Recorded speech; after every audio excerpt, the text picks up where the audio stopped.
Welcome to an hour of HealthMade Radio. HealthMade is a community for natural health seekers where we educate people about common health conditions and share extensive research on the most effective natural health treatments and promote legislation that protects our health freedoms.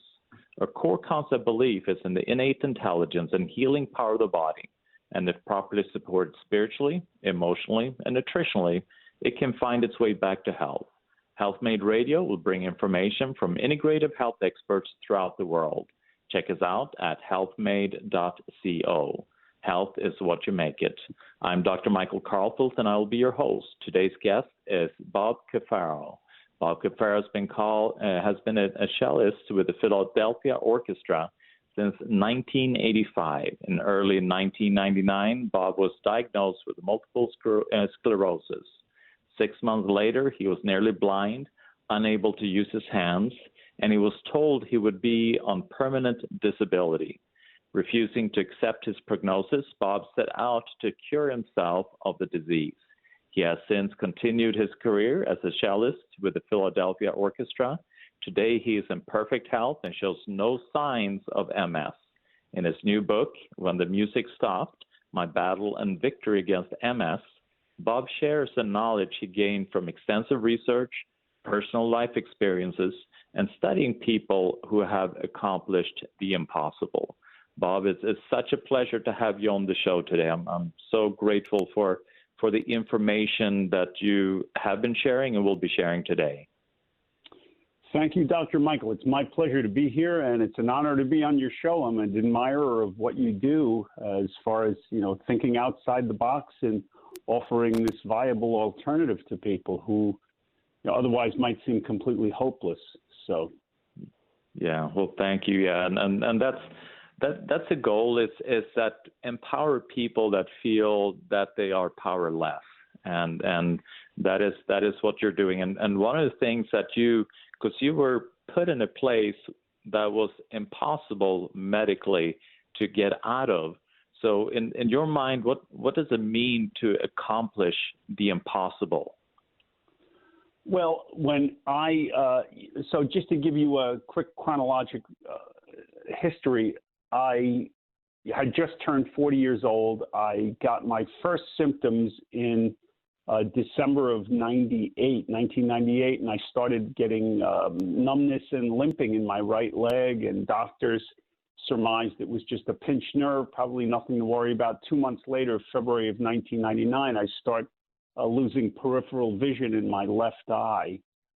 And that was scary. And I saw my first neurologist at that point, and he diagnosed me with MS, despite having no lesions in my brain at that point.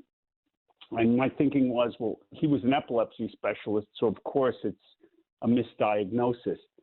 And I was, going around looking for that elusive misdiagnosis officially. And then in April of 1999, I saw one of the supposed three top specialists of MS in the country. That was Fred Lublin, who's now director of MS in Mount Sinai, New York. And one of his fellows found 3 lesions in my spinal cord.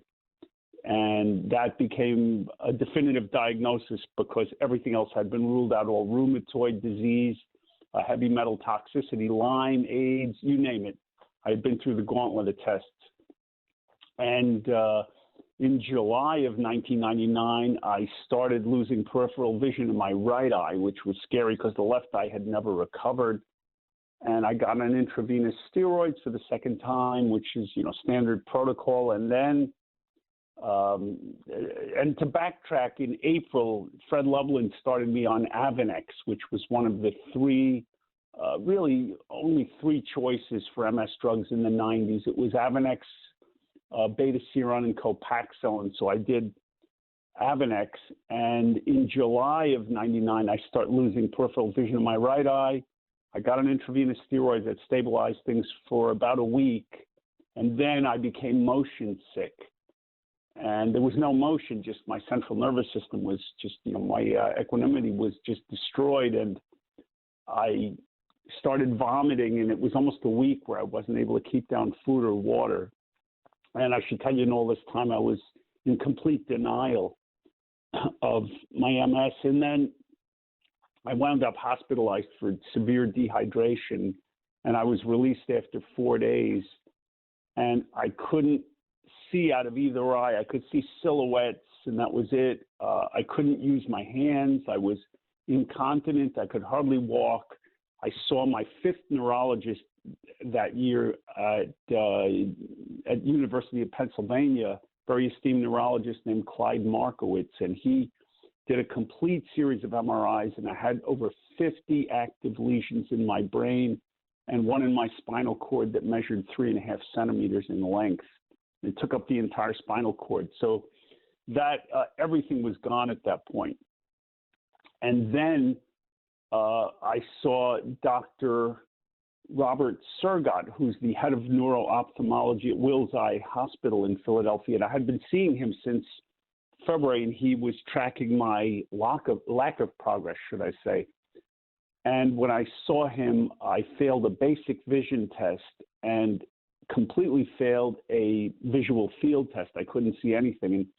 And that's when he told me he would write me a note for permanent disability. And here I had been on the standard protocol with, one of the MS drugs and not much else. And at that point, I decided I was not going out on disability. I was going to find my own answers to this disease that medicine and neurology had overlooked.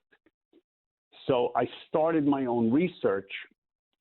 And, I'm not a doctor. I have no background in medicine, science, biology, pharmacology, nutrition.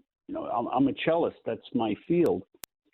And I started using every experience from my life, including books about people I had read and people who had accomplished the impossible. So there were a list of those people. I had gotten into baseball pitching at one point. I was, not that I was a professional baseball player, even an amateur. I just became very enamored with it, and I started following Nolan Ryan. And, what he did that was impossible was he staved off the aging process of his body for 25 years. So when he was in his mid-40s, he was essentially 20 years old. I had really gotten into chess at one point, and I was a very avid studier of the games of Bobby Fischer. And, he did something that was impossible. He not only won the world championship, but he beat an entire nation, an entire culture of the Soviet Union who had, kept that championship in their hands for decades. And this kid alone just took it out of their hands, and he bested them. And there are several people that I had read books about. One was the Alive, the story of the 1972 plane crash in the Andes Mountains. And it was about Nando Parado, who, when the plane crashed, he was thrown from row 9 into the bulkhead. His skull was fractured in 4 places. They thought he was dead. He was in a coma. They put him in the cold with the bodies, and he miraculously awakens 3 days later. And 72 days after the crash, he showed up in the foothills, and he had gone 37.5 miles through one of the most difficult mountain ranges in the world. And this is a person who had no survival training. He had never seen snow. He had no equipment. He had no food. He had lost 90 pounds. But yet, his ability of his mind to supersede the limits of the human body was, basically the key to what I was set out to learn. And I write about several people who did things that are impossible. Your most basic example was in when Roger Bannister, he broke the sub 4 mile marker, running a mile in under 4 minutes. And he was the first one. I believe that was 1954. He did that. And before that, everyone said it was impossible. So basically, I set out to accomplish the impossible, to be one of those people. And one thing that I believe all these people have in common is the ability of the mind to supersede limits of the human body. So that is what I set out to do step by step.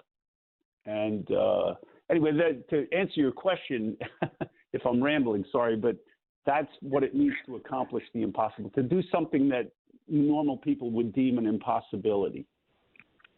And that's the thing, is that, like you're mentioning, we live in such a physical world that we feel we're bound by whatever physical limitations or diagnoses or abilities that the world imposes on us. But then when we put our intentions and create a need that will drive that intention, then we can really reach levels that we never thought was possible, and heal things that is in the medical field completely incurable, like in your field and like what you were doing. So what did it take for you? I mean, and that's why actually, let's take a quick break. I want to answer that question, give you more time to be able to answer Sure. that. So let's take a quick break. You're listening to Health Made Radio. I'm Dr. Michael Karlfeldt. I'm here with Bob Cafaro. He is the author of When the Music Stopped, My Battle and Victory Against MS. We'll be right back. Welcome back to Health Made Radio. I'm Dr. Michael Karlfeldt. I'm here with Bob Cafaro. He is the author of the book When the Music Stopped, My Battle and Victory Against MS. So what did it take? I mean, here you are, you got diagnosed, your livelihood, I mean, you're a musician, you can't see, you can't use your hands. What in your mind does it take to accomplish the impossible? I mean, what are the factors that should be included in your mind in order to be able to achieve that? Well, I've done a lot of reading over the years, and I used every iota of knowledge I had gained since I was a child. And, to elaborate on what you had said about how we live by a given set of rules, and particularly medicine is dictated by a given set of rules. And if you look at, there's a book by Chuck Klosterman called But What If We're Wrong? And it's about how things are accepted. Like for centuries, it was accepted that the world was flat, or that the sun revolves around the earth, but we know those things to be untrue now. And, all these things that finally come to light, and finally they're proven wrong and accepted later. And what I set out to do was become someone that would accomplish the impossible. And how would I do that? And I believe that the mind is capable of doing all these things, that we're able to defy the rules with the human mind, which is the greatest untapped resource at our disposal. And if you look at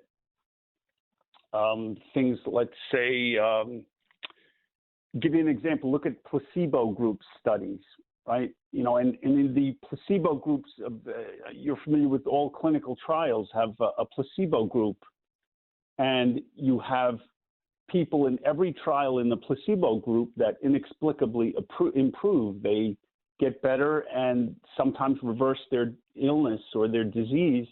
And this is written off by an anomaly by science and medicine. And if you think about this, look at the people that I wrote about in my book, people who accomplished the impossible. If you took each of those people and put them in a clinical trial placebo group, these people will all improve. And I set out to train my mind to learn the placebo effect, or as a skill, basically. And I did that by starting to meditate. I would, started meditating commands. I started with just a few minutes a day, and I built up to 30 minutes a day of sitting quietly and just meditating commands to train my mind to make physical changes to my body. And, if you look at the cells of the human body are constantly dying and being replaced with new cells. And in 7 years, your entire body is comprised of all new cells. And, I believe that the human mind has the ability to make physical changes in how those cells are replaced.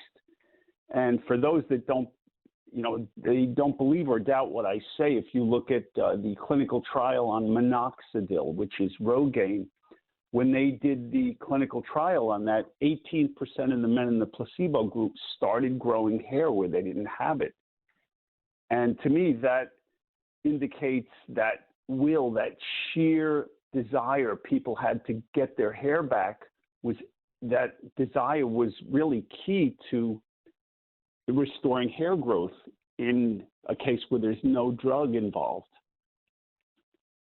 So, basically that's, here I was, I was a complete mess. I had, loaded with lesions, brain and spinal cord, and, my body was I was completely debilitated, taken out, and I had no physical strength. Walking half a block was like running a marathon, and it was just awful. So, that's what I was able to do. I was able to learn this as a skill, and, it's not like it happened overnight.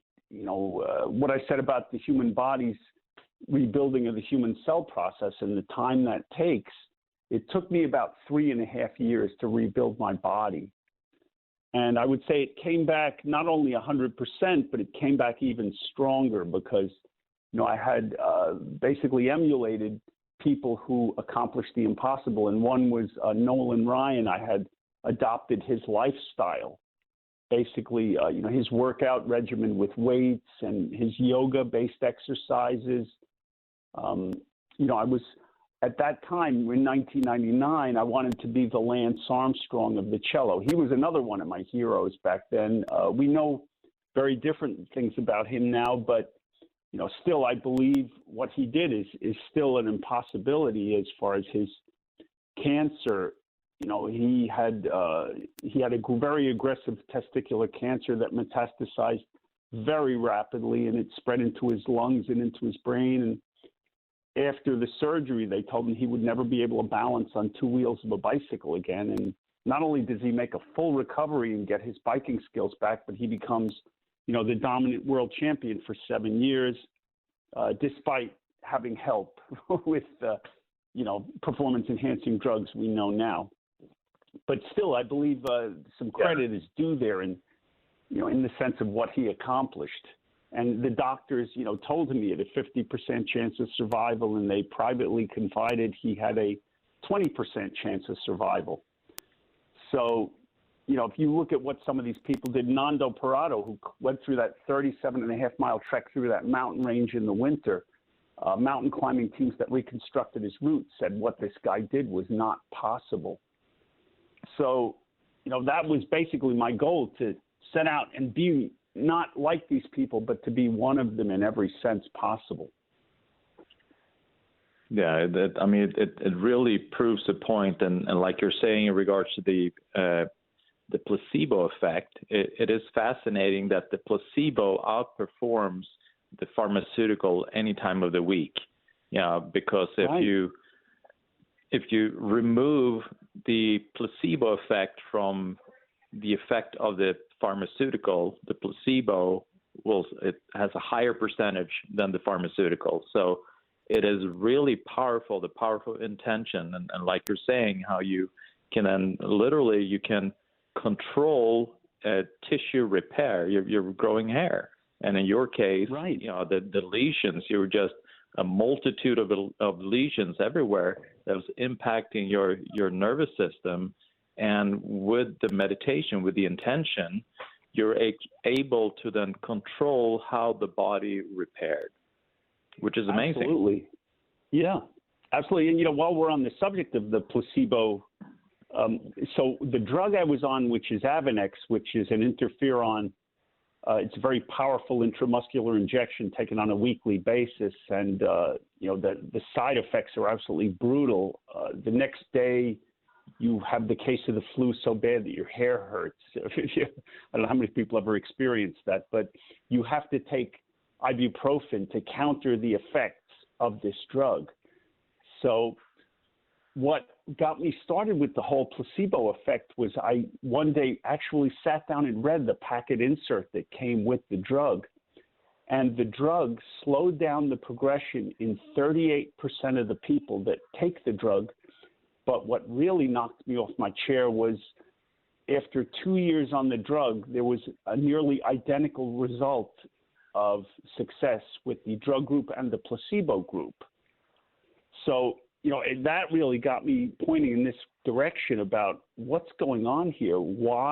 How could you possibly have, people getting either a water injection or a sugar pill having the identical success rate of a drug group? So, that's really what spurred me into action as far as learning the placebo effect. How was I going to do this? And the way I did that was, again, it was, books at my disposal, and it was the You Are the Healer about the Silva method. It's about training the mind to make physical changes to the body.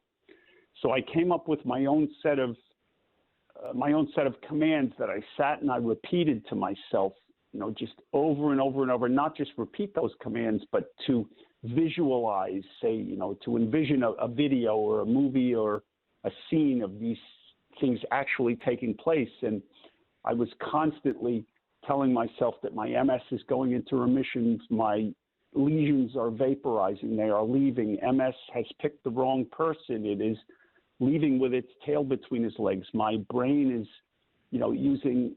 finding new pathways to the muscle or plasticity, or, the use of my hands is returning, my eyesight is regenerating, my physical strength is coming back.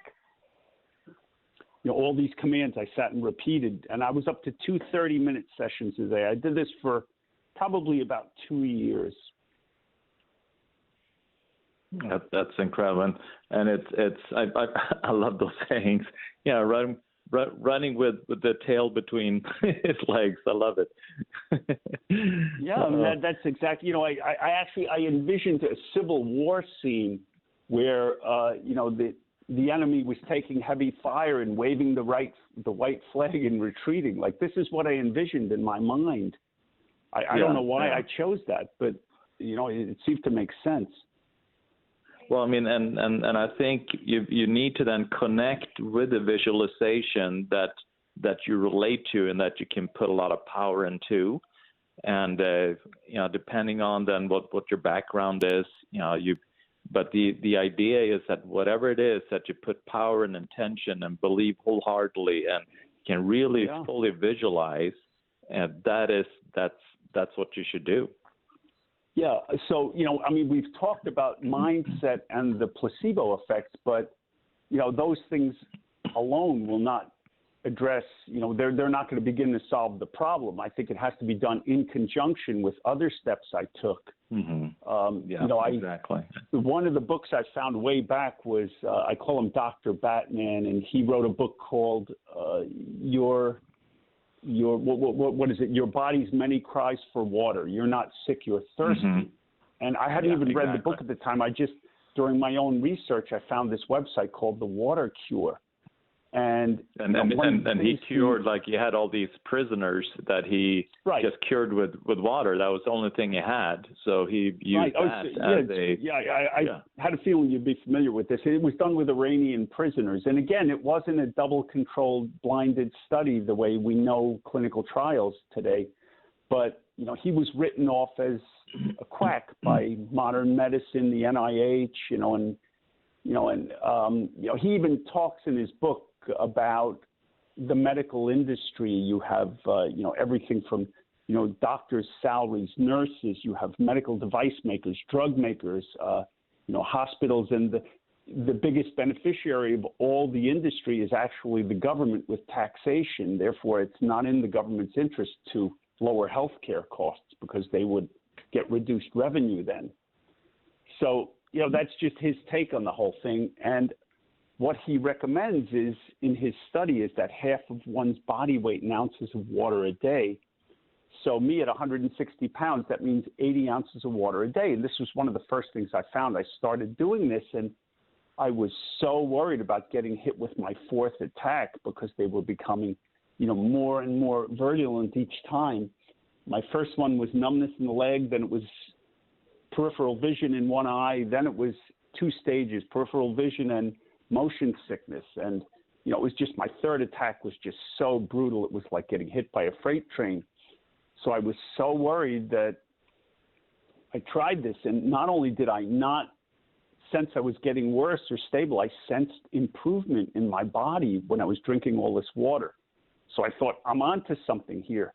And I started drinking 2 quarts of water every morning before I did anything. So what happens, you know, you look at this, right? Your blood is 92% water. Most of that goes to the, you know, largest organ in your body, which is the brain.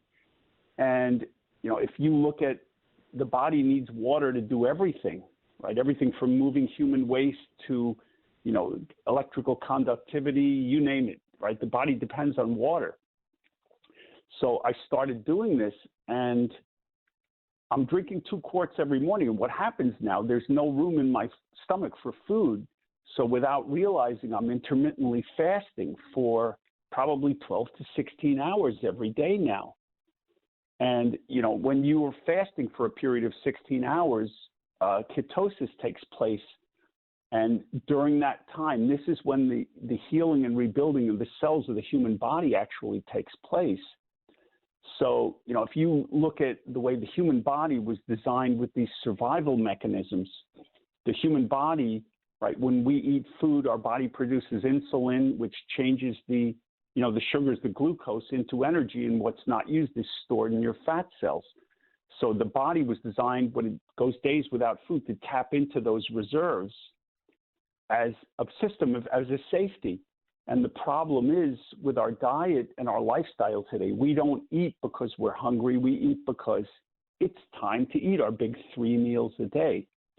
So we keep amassing reserves, and we keep building high levels of sugar, you know, of everything. And this leads to obesity. It leads to, you know, diabetes, all kinds of chronic illnesses. So the water was a major step I took. And, you know, I should also illustrate how important I took it, that I didn't use water in the plastic bottles. I would, you know, I had a good reverse osmosis water system, and I carried all my own water with me everywhere I went. I have a good portable filter when I travel. And, you know, I still fast, you know, probably for 16 hours every day. I just had my first food of the day at 3 o'clock in the afternoon now, but my water was my breakfast and my lunch. So getting back to, we said that the placebo effect alone is not going to help. There's the issue of hydration. And then there's the issue of the diet. And, you know, here I started doing all my own research. I started looking at world rates of MS, and I see that your very poorest countries have rates of MS that are about 1/3 that of our wealthy industrialized nations. And if you look at, you know, the lavish lifestyle that our wealth of this nation enables us to have, to me, there's a great cost for this, you know, that we, you know, eat rich food, we drink alcohol, we, you know, smoke fancy Cuban cigars, we drink the finest Bordeaux wines, you know, all these things are, you know, very toxic to the human system.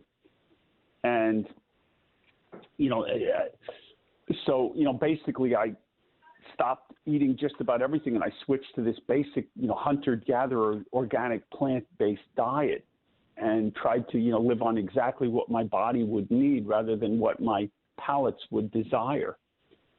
So, you know, if you look at, you know, I changed my diet to an organic plant-based diet, and one of the major things that really caught my attention was Japan, because they have very, very low rates of MS. And if you look at the typical Japanese diet, it's, you know, much lower calories, and it's, you know, much, much less processed food. If you look at, you know, their diet of sushi, for instance, it's, you know, cuts of raw fish that are unprocessed, rice, and seaweed. You know, these kind of dishes. And if they do eat meat or chicken, it's, you know, very small amounts.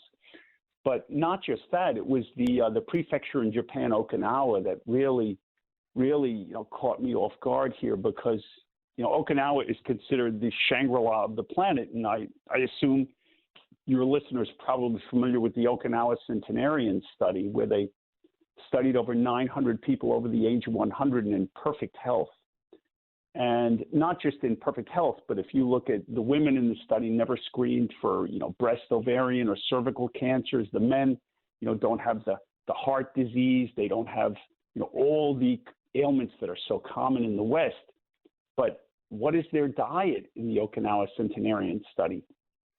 I would say the main thing, it's an organic plant-based diet. 67% of their diet is organic sweet potatoes, but they stop eating when they're 80% full. So it's a low caloric content in the diet. And that makes sense because when we overeat, which we do in this country, it's, this is the land of all you can eat. When you consume more calories than your body's able to utilize, free radicals are released into the system, which are unstable molecules.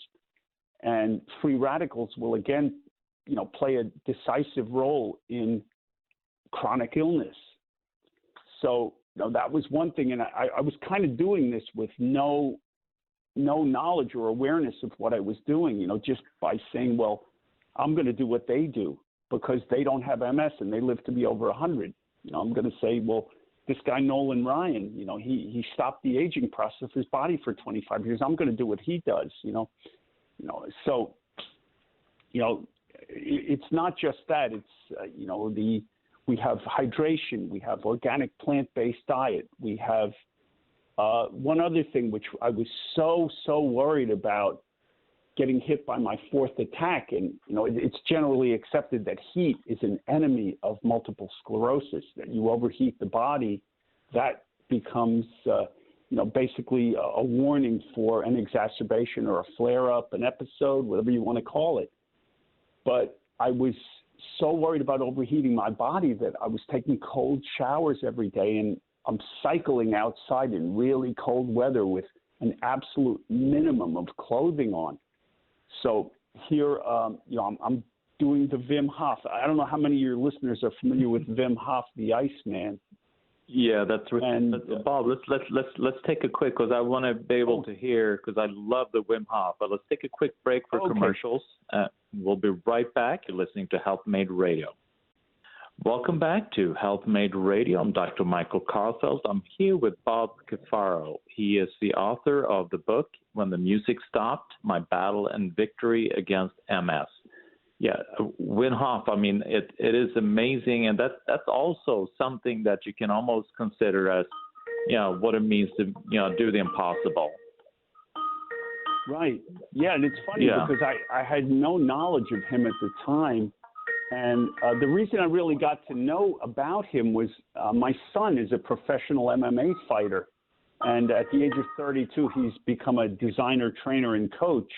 And my son studied with him. My son went to his seminar when he was in New York. And my son does ice baths every day.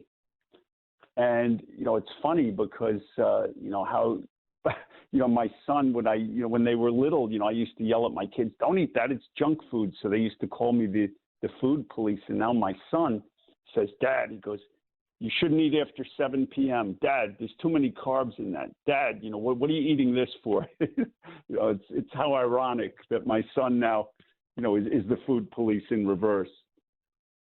But anyway, my son swears that, that this exposure to cold, it changes the immune system of the body. And, we talked about how the human body was designed for adaptation with going without food for days at a time. The human body is also designed for adaptation as far as, as far as acclimating to different temperatures, different climates.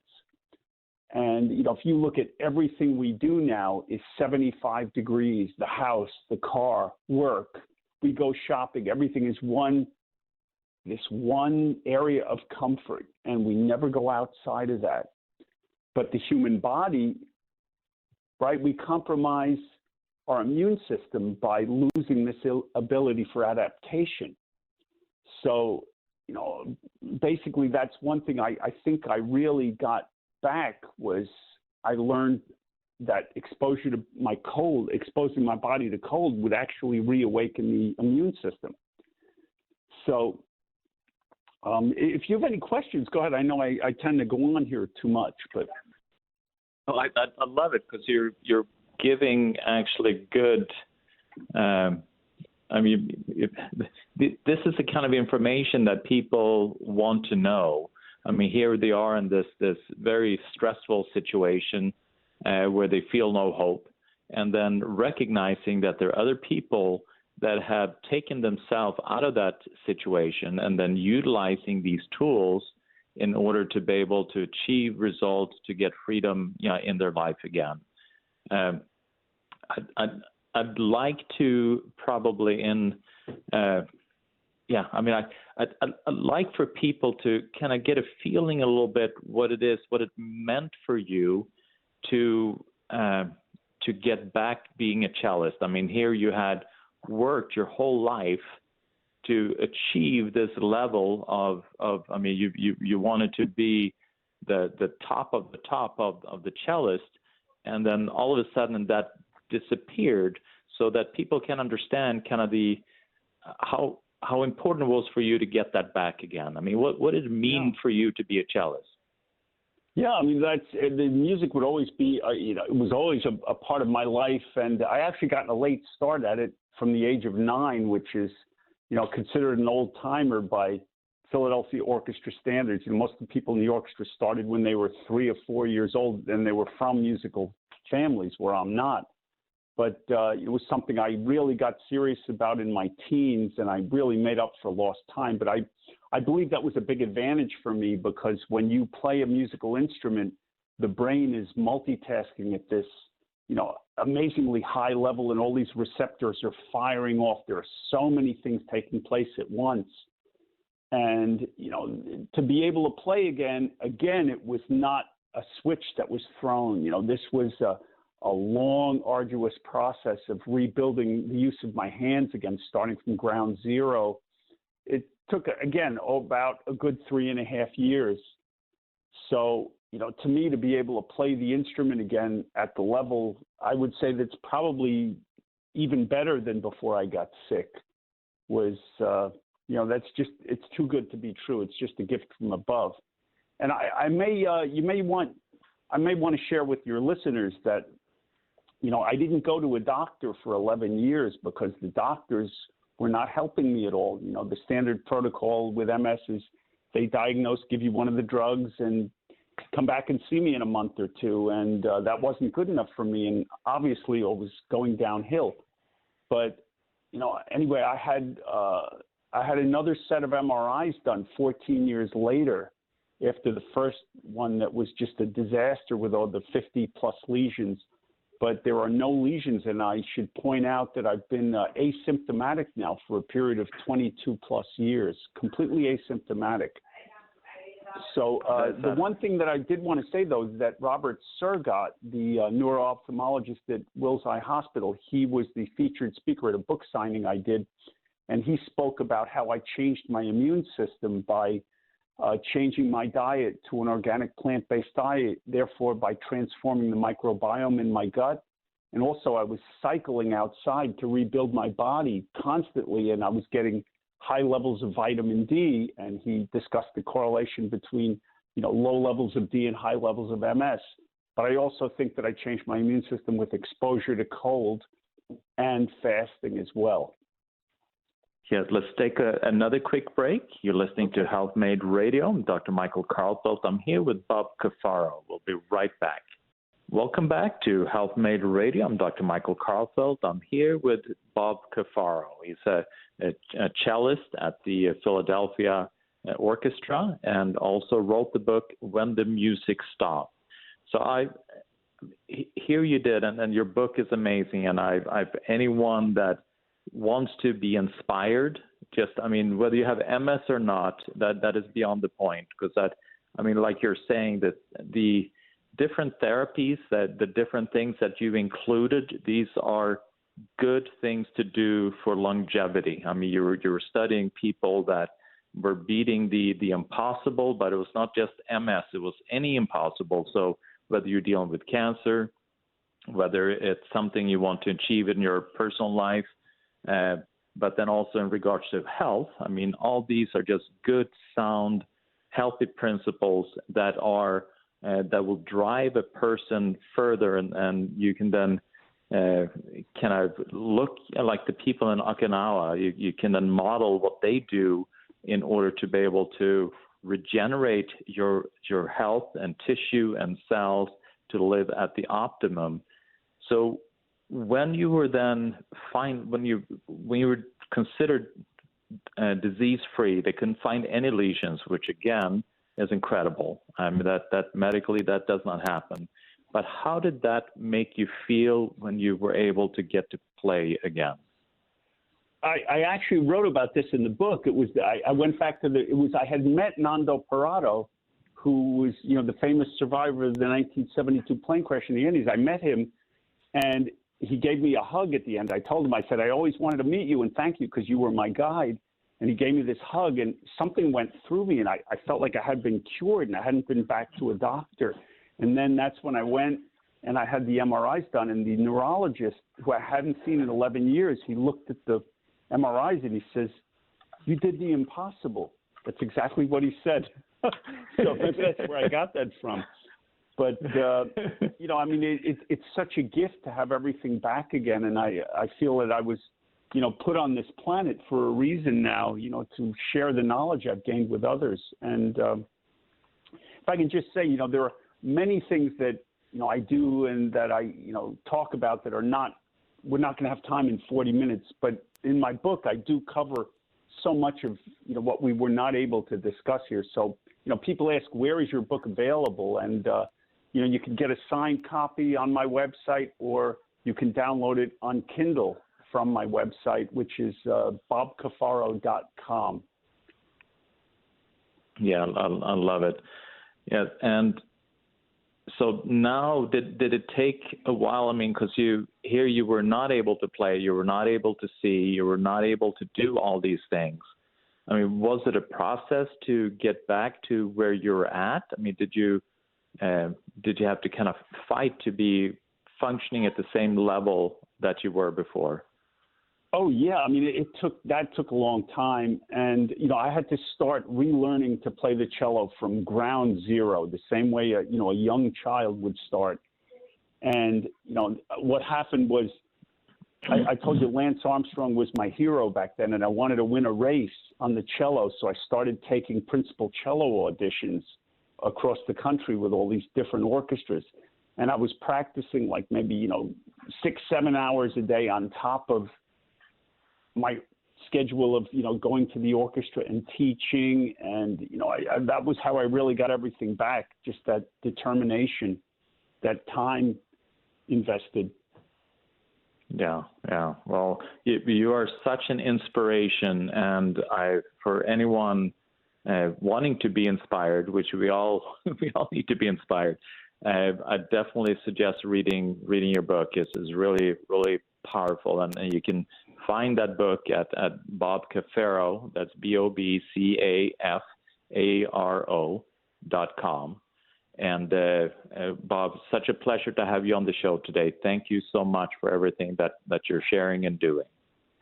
Yeah, Dr. Michael, it's been an honor, and I so appreciate, this chance to be on your show and to share my story with your listeners. Thank you so much.